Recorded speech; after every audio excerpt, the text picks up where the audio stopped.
resources.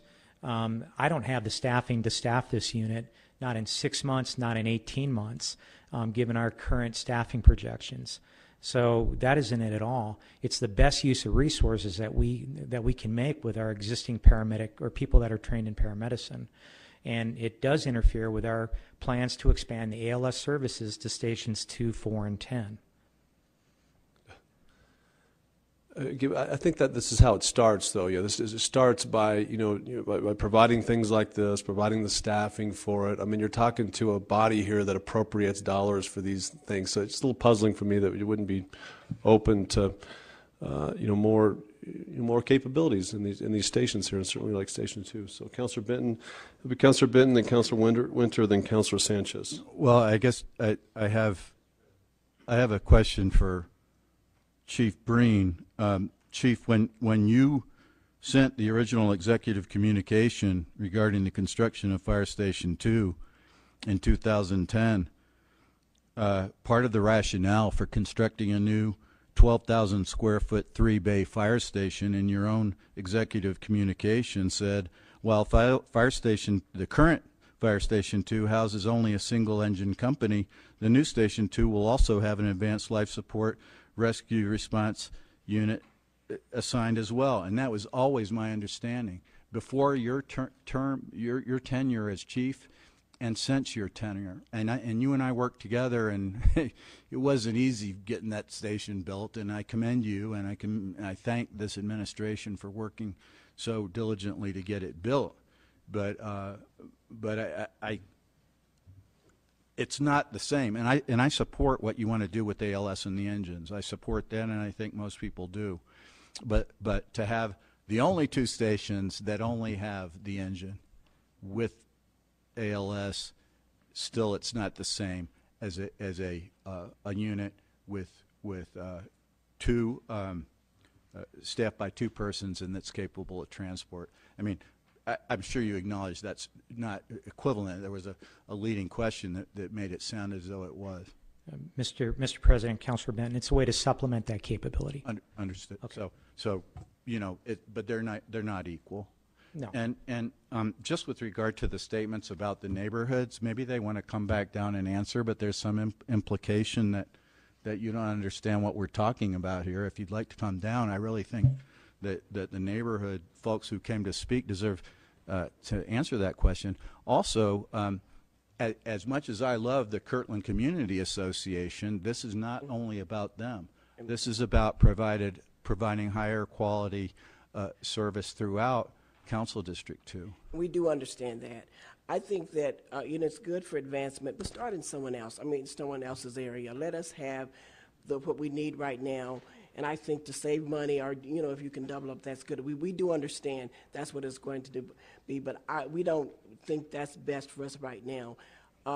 Go to another. Let it start in someone else's area. We don't have any right now, so give us what we deserve, our area, and then start somewhere else with that engine. Those that already have the rescue unit.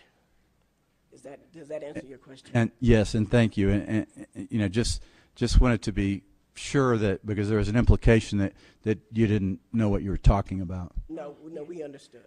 Okay, thank you. I just want to, even taking Kirtland Community out of the equation, it's the other surrounding new future housing that needs to be considered. Mesa del Sol, and like I said, Lobo Village is only in phase 1. It's only in phase 1. There's supposed to be phase 4 of that project. Again, the UNM, CNM housing, the Capstone project behind us is supposed to house 500 people. Those are families, not just supposed to be student families housing, but they're built like apartments. These are children choking. And then, like I said, again, my mother spoke again on the seniors. Our neighborhood is older, and a lot of the residents have been there over 40 years, so we're talking the seniors in our area. But taking us out of the equation, I'm saying look at the new housing that you have approved.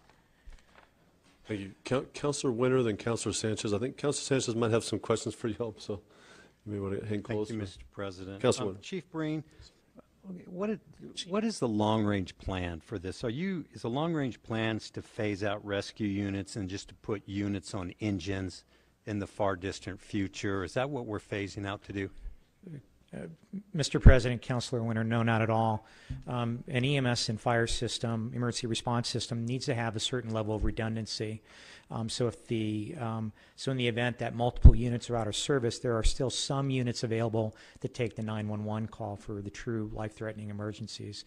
So not in any way, but with the changes that are coming down with the Affordable Care Act, it's going to, and EMS agencies are going to be included in this.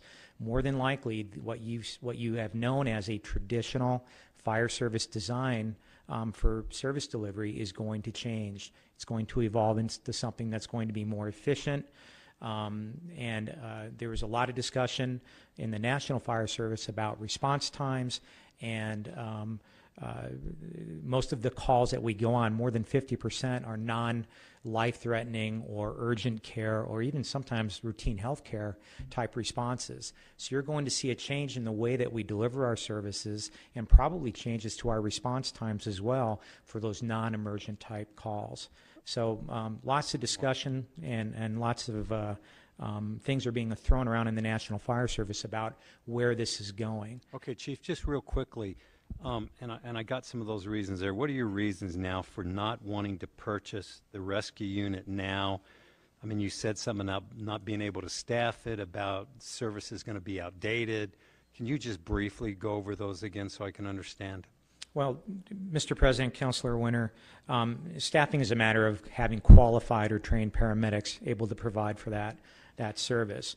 Right now, we're down about 15 paramedics. I currently have 17 paramedic students. They're due to graduate in July. And when you, based on the pension reforms, we're expecting about 13 paramedics to retire by June of 2014. That said, the next two paramedic classes that we're having are going to be more attrition type classes, and our infrastructure limits us to about 15 to 20 paramedics students per year.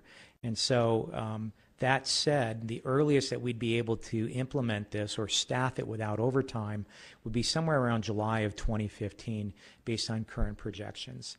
Those are my concerns. And there are times when we had difficulty in getting enough people to sign up for overtime. You never want to truck or staff a truck exclusively on overtime because you have difficulty staffing it. Councilor Sanchez, Councilor Arnold-Jones, and then Councilor Garduño. Chief, I have a question for you before I make a couple of comments. My first question is going to be, I'm very concerned that you would not want another rescue because of the technology changing, as you stated. So are you saying that we potentially could do away with all rescue units across the city? No, Mr. President, Councilor Sanchez, I clarified that earlier. You need a certain level of redundancy in order to provide services, and we're at that mark. So no, you cannot eliminate rescue units and replace them with just engine companies. We have a good system. It's evolving in a very predictable manner based on national trends, and I think we're doing the right thing. And I want to thank Ms. Boyers for coming down tonight. You know, I grew up in the Kirtland Addition myself. I lived there for 12 years. And I know it's always been a struggle for the residents there to get basic services. And I'm very pleased, Chief, that you guys brought a new fire station to that community. I think it's needed. But I believe now we're ready for a rescue unit. They deserve it like every other resident of this community. During the hearings, when it went through the Finance Committee, I got a call that my mother was in need of some medical emergency attention. I talked to you, Chief. We called 911, and you had the rescue unit from Station 7 to respond to that call that transported my mom to the hospital where she was there for 7 days. And I stayed at the meeting because I knew that my mom was in great hands with the Albuquerque Fire Department and those paramedics. These residents in the Kirtland community and in the Kirtland Addition, like Ms. Boyers, who's been there since 1954, deserve that same type of service. And I would hope that you would support this initiative moving forward. We did it for Rescue 8, and that did take probably 15 months before we could get that implemented. So I'm saying we should start the process now to make sure that we get the proper number of paramedics at that location and throughout the city, that we have the proper personnel to make sure that we can respond to each and every call.